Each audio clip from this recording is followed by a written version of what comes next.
Allahumma salli wa sallim wa barik alaihi wa ala alihi. Wala tahsabanna alladhina qutilu fi sabilillahi amwata bal ahya'un. Orang yang mati syahid itu hidup. Maknanya hidup bagaimana? Semua orang itu mati itu cuma jasadnya, rohnya masih hidup. Tetapi orang mati syahid ini ya, kalau mereka itu mati itu hidup, inda rabbihim yurzaqun. Sebelum orang-orang menikmati surga, mereka rohnya itu sudah menikmati surga. Sehingga ketika manusia dibangkitkan dari kubur, mereka dalam kepayahan di padang mahsyar, orang mati syahid ini justru mereka itu baru keluar dari surga, mau lihat ada apa tuh di padang mahsyar ini, saya mau lihat.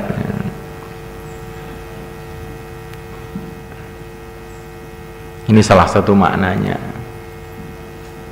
Makna yang lain, orang-orang mati syahid itu masih ada hubungan dengan jasadnya yang dikubur itu. Nah, kita banyak menemukan orang-orang yang mati syahid ini dikubur itu tidak busuk. Di Temboro ini aja juga banyak orang begitu itu. Padahal tidak ada perang di Temboro ini. Menunjukkan derajat mati syahid itu bukan hanya dari perang. Ya, dia dengan amalan-amalannya dia dapat derajat mati syahid. Kamu tanya orang-orang yang suka gali kuburan itu, kan nanti kan banyak di kuburan barat itu. Orang sudah berpuluh-puluh tahun mati, ya, tapi masih utuh. Ini termasuk orang yang mendapatkan derajat syahid. Tapi bukan berarti kalau orang itu busuk jasadnya, bukan berarti tidak punya derajat, bukan begitu. Tapi derajatnya bukan derajat syahid, derajat lain lagi gitu. Setiap orang iman mendapatkan derajat. Tapi ada macam-macam derajat. Nah, derajat mati syahid ini jasadnya itu nggak busuk. Dulu di masjid ini ada satu wanita tua yang kerjanya tiap hari membersihkan masjid di sini nih, masjid ini. Kemudian mati, dikubur di sana. Setelah kira-kira 10 tahun, di kuburannya itu terbongkar karena mau dibikin kuburan lagi sebelahnya. Masih utuh. Kelihatannya ya orang itu ya biasa-biasa aja. Bahkan terkenalnya di Temboro orang itu agak sinting sedikit gitu, karena ya cuma di masjid sampai matinya di masjid.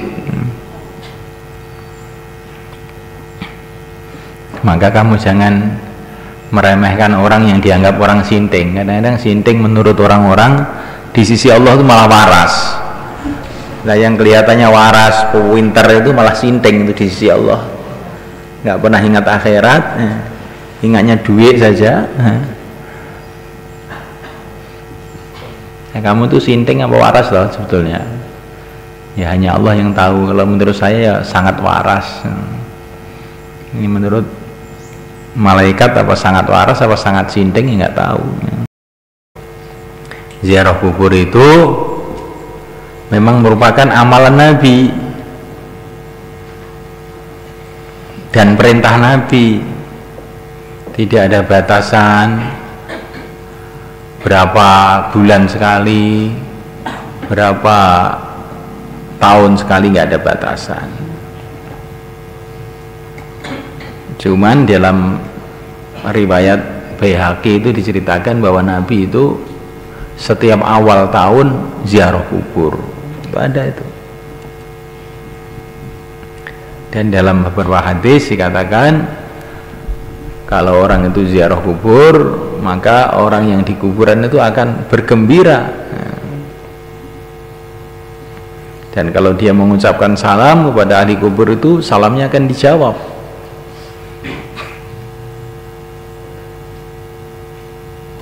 Dan salam itu adalah doa. Assalamualaikum maknanya semoga Allah selamatkan kamu. Kalau ahli kubur itu menjawab, maknanya ahli kubur itu mendoakan kamu.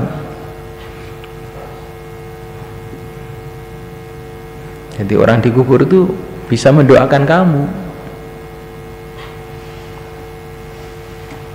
Nah katanya orang kalau sudah mati amalannya putus, amalan untuk mendapatkan pahala sudah nggak ada, tapi amalan untuk merupakan kemuliaan dapat.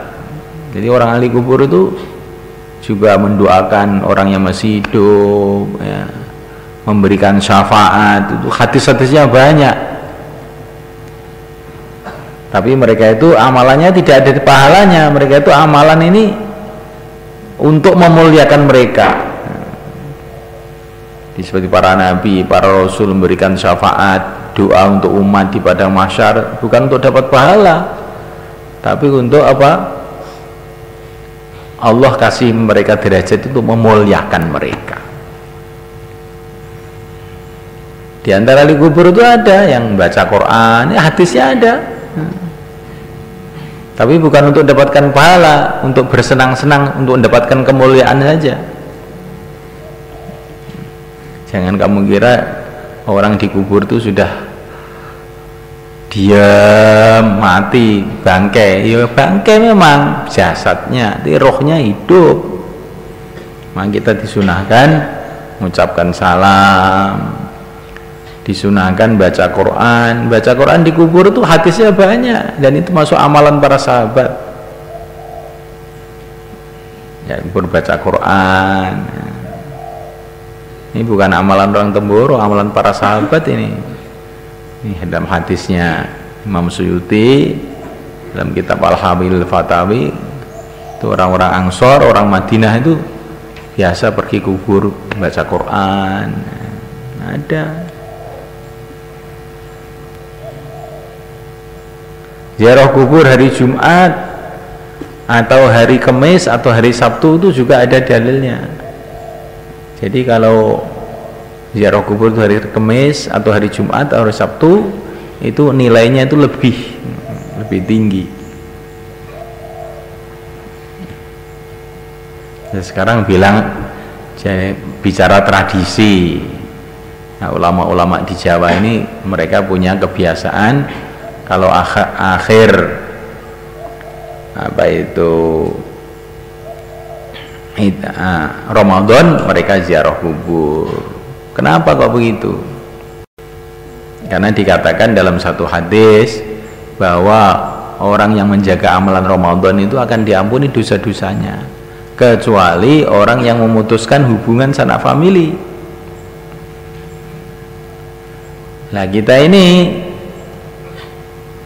ziarah kubur itu maknanya, maksudnya barangkali dulu kita ini punya kesalahan-kesalahan dengan orang-orang yang sudah mati itu, maka kita tuh kesana itu nyambung dulur, silaturahim dengan orang-orang di kubur. Dalam satu hadis dikatakan seorang anak itu dulunya durhaka kepada orang tuanya, tapi gara-gara dia ini banyak istighfar untuk orang tuanya, banyak mendoakan orang tuanya setelah mati, maka dia dihitung oleh Allah sebagai orang yang berbuat baik kepada orang tuanya.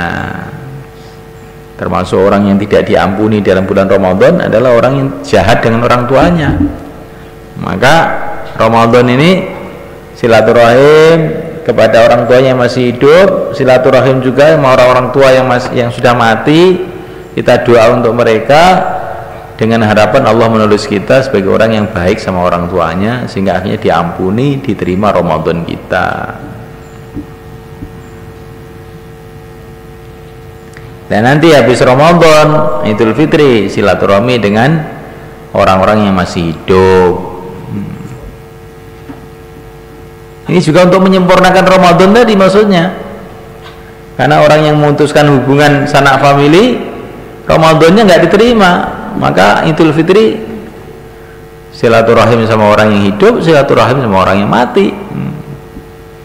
Itu ijtihadnya ulama-ulama di Indonesia ini, ulama pondok lah gitu. Itu merangkum hadis-hadis tadi dijadikan satu kebiasaan. Tapi itu kebiasaan bukan dari karangan sendiri, tapi di rangkuman hadis-hadis yang ada.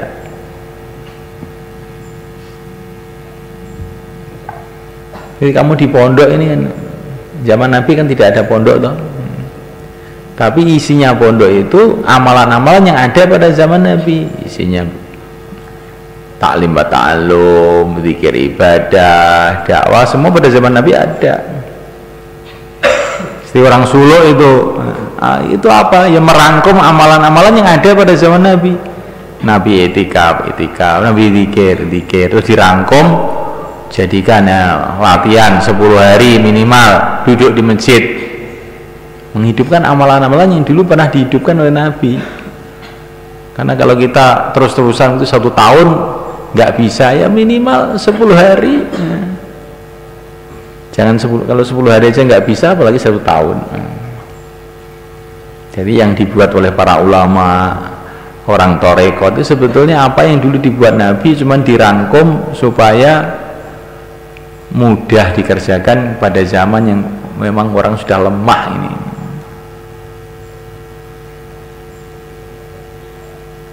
Mau ikhwan?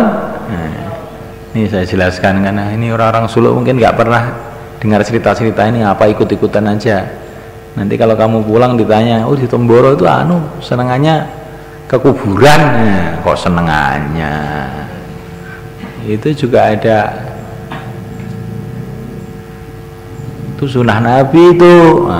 Saya kok tidak tahu, ya salah kamu sendiri nggak ngaji. Gitu. Jangan orang Temboro disalahkan.